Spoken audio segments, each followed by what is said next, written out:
First ఏం చూస్తాం మనం, దాని ప్రైస్ చూస్తాం. ఆ ప్రైస్ మనం కొంటున్న ప్రైస్ రీజనబుల్ అయినా కాదా చూస్తాం. బాగా ఒక 1000 రూపాయల వస్తువు 10,000 చెప్తే మనం కొనం కదా, సో మనం ఆగిపోతాం. స్టాక్స్లో కూడా అట్లనేనండి. 1000 రూపాయల వస్తువు 1000 రూపాయలు కొంటే ఓకే, అంతేగాని 1000 రూపాయల వస్తువు 10,000 చెప్తే మనం 10,000 ఉంటే మనం కొనకూడదు, దాన్ని అవాయిడ్ చేయండి. సో కాబట్టి ఏంటంటే ఇటువంటి పారామీటర్స్ అనమాట, ఇటువంటి ఫండమెంటల్ పరంగా ఇటువంటివన్నీ కూడా అనలైజ్ చేసుకొని ఎర్లీగా ఇన్వెస్ట్ చేస్తే మాత్రం ఖచ్చితంగా నెక్స్ట్ డెకేడ్ అనేది ఇండియా అనేది అద్భుతంగా ఉంటుంది. సో ప్రతి ఒక్కరు కూడా బిజినెస్లో ఇన్వెస్ట్ చేయండి. అంటే స్టాక్స్ అంటే నేను స్టాక్స్ ఆ పదం అన్నం, బిజినెస్ అంటే స్టాక్ వెనకాల వ్యాపారం ఉంటుంది కాబట్టి బిజినెస్లో ఇన్వెస్ట్ చేయండి, మంచి వెల్త్ క్రియేట్ చేయొచ్చు. శేషు గారు, ఇప్పుడు స్టాక్స్ అన్నీ బాగా పెరిగిపోయాయి, ఏ స్టాక్ చూసినా కూడా. సో ఏ స్టాక్స్కి ఇప్పటి వరకు మీరు చెప్పారు ఏ స్టాక్స్ తీసుకోవాలి అనే విషయంలో, అసలు వేటికి దూరంగా ఉండాలి ఇన్వెస్టర్స్ అంటే ఇప్పుడు దాదాపు భారీగా మిడ్ అండ్ స్మాల్ క్యాప్ భారీగా పెరిగిపోయినాయండి. సో దాదాపు ఇదే అని కాదు, అన్నీ కూడా బాగా పెరిగిపోయినాయి. ఇటువంటి టైంలో ఎటువంటి జాగ్రత్తలు తీసుకోవాలి అంటే, ఫస్ట్ పాయింట్ ఏంటంటే చిన్న కంపెనీస్ అంటే అసలు బిజినెస్ లేని కంపెనీస్ కూడా రీసెంట్గా అంటే ₹1, ₹2 స్టాక్ కాస్త ₹20 వెళ్ళిపోవడం, ఈ విధంగా మనం చూస్తున్నాం. అంటే అబ్నార్మల్గా పెరిగిపోవడం చూస్తున్నాం అనమాట. సో దాని వెనకాల ఏం బిజినెస్ లేదు, ఓన్లీ ప్రైస్ యాక్షన్. ఈ కొత్తగా వచ్చిన వాళ్ళందరూ కూడా ఏంటంటే, కొత్తగా వచ్చిన వాళ్ళని కాదండి, రీటైల్ ఇన్వెస్టర్స్ ఎక్కువ ఏంటంటే వాళ్ళ సైకాలజీ ఎలా ఉంటుందంటే మిడ్ అండ్ స్మాల్ క్యాప్లోనే ఇన్వెస్ట్ చేస్తారు. అఫ్కోర్స్ ఎందుకంటే ప్రైస్ యాక్షన్ ఎక్కువ ఉంటుంది. అంటే ఈరోజు ₹10 ఉన్న స్టాకు ఒక 10-15 డేస్ తర్వాత అది 15 రూపీస్కి వెళ్ళిపోవడమో లేకపోతే 20 రూపీస్కి వెళ్ళిపోవడం జరుగుతుంది. ఇదంతా కూడా ఏంటంటే జస్ట్ ఓన్లీ ప్రైస్ యాక్షన్. ఆ ప్రైస్ యాక్షన్ ఎలా వస్తుంది అంటే, సో దాని గురించి ఏదో కంపెనీ ఉంది, ఆ కంపెనీ గురించి న్యూస్ క్రియేట్ చేయడము, తర్వాత యూట్యూబ్లో ఇప్పుడు ప్రస్తుతానికి ఏంటంటే బాగా సోషల్ మీడియా ఎక్కువైపోయింది, విపరీతమైన అంటే దానికి ఒక క్రేజ్ క్రియేట్ చేయడము. సో ఇదంతా కూడా ఆపరేటెడ్ స్టాక్స్ అంటాం అనమాట. అదేవిధంగా పంప్ అండ్ డంప్ అంటాం. అంటే అంటే రీటైల్ ఇన్వెస్టర్ చేత కొనిపించేసేసి హైప్ క్రియేట్ చేసి, సో రీటైల్ ఇన్వెస్టర్స్ని అందులో వీళ్ళు కొంటుంటారు. రీటైల్ ఇన్వెస్టర్స్ ఎవరైతే ఆపరేట్ చేసే వాళ్ళు ఉంటారో వాళ్ళు ఎగ్జిట్ అవుతూ ఉంటారు అనమాట. ఇటువంటివన్నీ జరుగుతూ ఉంటాయి. రీసెంట్గా మనం చూసాము కొన్ని స్టాక్స్ లైక్ భీమా సిమెంట్ అని. ఆ భీమా సిమెంట్ గురించి చెప్పడానికి ఏం లేదు, అది దాదాపు అసలు రెవెన్యూసే లేవన్నమాట.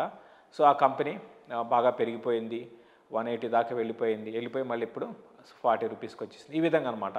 సో ఇరుకపోతూ ఉంటారు. అదేవిధంగా యూనిటెక్ అనమాట, అది కూడా ఒక 4-5 రూపీస్ నుంచి 20 దాకా వెళ్ళి ఇప్పుడు మళ్ళీ బ్యాక్ టు 10కి వచ్చేసింది. ఇట్లా ఇరుకపోతారు.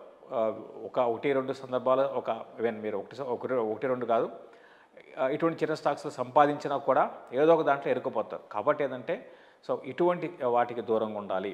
ఇప్పుడు ఏవైతే ఉంటాయో హాట్ స్టాక్ అంటుంటారు, ఇటువంటి హాట్ స్టాక్, తర్వాత ఏదో వార్తలు క్రియేట్ చేస్తారు. దీంతోపాటు సోషల్ మీడియా ఈ మధ్య ఏమైపోయిందంటే యూట్యూబ్లో ఎక్కువగా బాగా విపరీతంగా దాన్ని ప్రమోట్ చేయడము. తర్వాత ఐపీఓస్ చూడండి, ఫర్ ఎగ్జాంపుల్ ఐపీఓస్ అయితే మరీ దారుణం అన్నమాట. దాదాపు రీసెంట్గా వచ్చిన ఐపీఓస్ ఏవైతే ఉన్నాయో, రీసెంట్గా కోవిడ్ తర్వాత వచ్చిన ఐపీఓస్ ఏది కూడా ఫెయిర్ వాల్యూకి రాలేదండి, అన్నీ కూడా ఎక్స్పెన్సివే. సో ఐపీఓకి వస్తుంది, ఐపీఓకి రావడమే ఎక్స్పెన్సివ్, దాని తర్వాత లిస్టింగ్ బాగానే ఉంటుంది. సో ఐపీఓకి రాని వాళ్ళు లిస్టింగ్ తర్వాత దాన్ని చేంజ్ చేసుకుంటున్నారు. అక్కడ 1 month 2 months పెరుగుతుంది, దాని తర్వాత కిందకి రావడం చూస్తున్నాము. సో 2 years 3 years బ్యాక్ వచ్చిన తత్వచింతన్ ఫార్మా, తర్వాత కార్ ట్రేడ్, ఇవన్నీ కూడా హైప్ చేయబడ్డవి అనమాట. ఈ రోజుకి ఆ రేట్ రాలేదు. తర్వాత హ్యాపీయెస్ట్ మైండ్స్, ఇవన్నీ కూడా ఏంటంటే రియల్గా బిజినెస్లు ఉన్నాయి, బిజినెస్ లేవని కాదు. కాకపోతే ఇవన్నీ కూడా హైప్ చేసి ఎక్కువ రేటుకి కొనిపించేసేసి రీటైల్ ఇన్వెస్టర్ని big players offer for sale అని చెప్పి ఎగ్జిట్ అయ్యారు.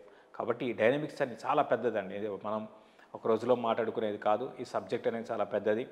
సో కాబట్టి ఇటువంటి డైనమిక్స్ని ప్రతి ఒక్కరు కూడా అర్థం చేసుకోవాలి.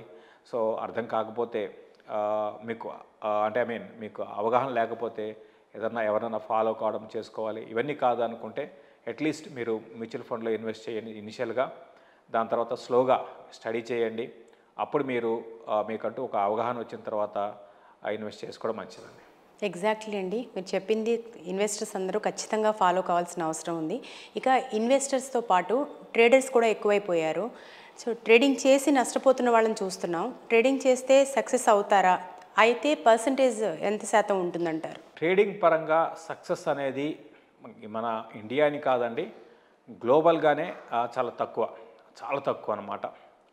సో కాబట్టి ఏంటంటే ట్రేడింగ్ అనేది నా ఉద్దేశం ప్రకారము చెయ్యాలి అనుకుంటే, మీరు ఒక ప్రొఫెషనల్ ట్రేడర్గా మీరు సక్సెస్ కావాలి అనుకుంటే ఖచ్చితంగా మీరు దానికి తగ్గట్టుగా స్కిల్స్ని డెవలప్ చేసుకోవాల్సి ఉంటుంది. సో ఇప్పుడు నేను చెప్పేది ఏముంది, డేటా అందరికీ తెలిసిందే అండి.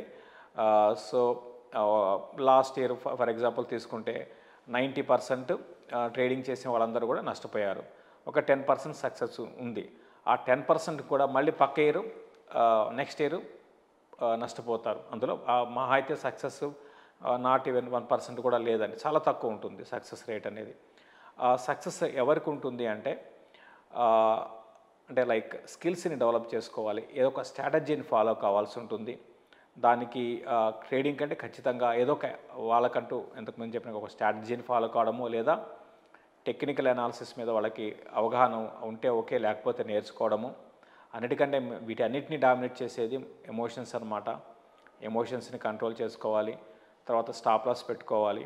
సో ఈ విధంగా చేయగలిగితే మనం ట్రేడింగ్ పరంగా సక్సెస్ కావడానికి అవకాశం ఉంటుంది. ఇవన్నీ లేనప్పుడు మీరు చూసుకోండి. అంటే మీకు అంటే ఒక చిన్న అమౌంట్ పెట్టుకోండి. సో అందులో మీరు సక్సెస్ అయితే అంటే ఒక 1 lakh సపోజ్ 1 lakh ఇన్వెస్ట్ చేయండి, ఆ ట్రేడింగ్ పరంగా పెట్టుకోండి.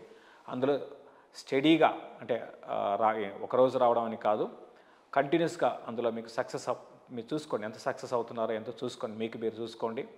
సక్సెస్ అయితే కంటిన్యూ చేసుకోండి, లేదా అంటే మాత్రం ఏదో ఒక టైంలో మీరు అంటే కంటిన్యూస్గా ఒక 5 నెలలు 6 నెలలు మీరు కంటిన్యూగా నష్టాలే వస్తే మీరు ఖచ్చితంగా మీరు ట్రేడింగ్ని ఆప్ చేసేయండి. ట్రేడింగ్ జోలికి వెళ్ళకండి. ఒకవేళ మీరు ఏదైతే స్ట్రాటజీ మీకంటూ మీరు బిల్డ్ చేసుకున్న స్ట్రాటజీ సక్సెస్ అవుతూ ఉంటే కంటిన్యూ చేయండి. At the same time me capital మీరు తీసేసుకోండి.